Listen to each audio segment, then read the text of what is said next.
اسلام آباد high court نے audio leaks case میں بینچ پر اعتراض واپس لینے کی آئی بی کی متفرق درخواست خارج کر دی۔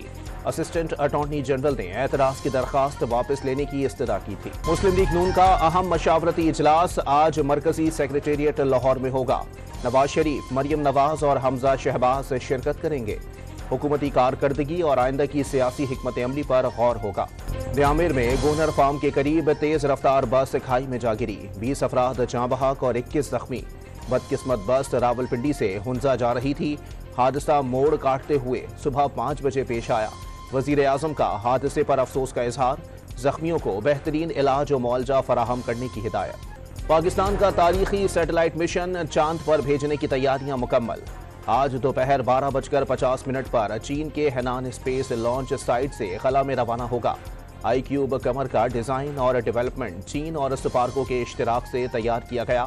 چاند کی تصاویر بنانے کے لیے آئی کیوب قمر میں 2 کیمرے نصب ہیں۔ وافر ذخائر کے باوجود گندم کیوں درآمد کی گئی؟ وزیر اعظم نے secretary food security and exchange research Muhammad Asif کو عہدے سے ہٹا دیا۔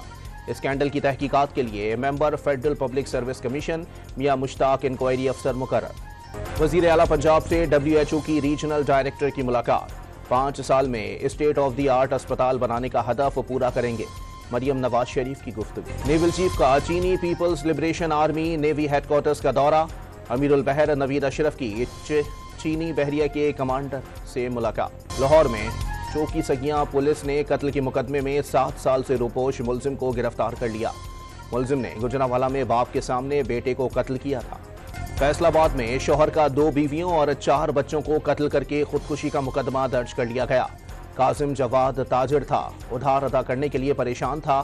FIR کا متن۔ FIA امیگریشن کی کراچی ایئرپورٹ پر کارروائی۔ عراق سے آنے والے مسافر گرفتار۔ ملزم جہانزیب علی کا پاسپورٹ ٹیمپرڈ شدہ تھا۔ اور پاکستان کرکٹ بورڈ میں پاکستان سپر لیگ کمشنر نائلہ بھٹی مستعفی ہو گئیں۔ نائلہ بھٹی سابق چیئرمین PCB نجم سیٹھی کی ٹیم کا حصہ تھیں۔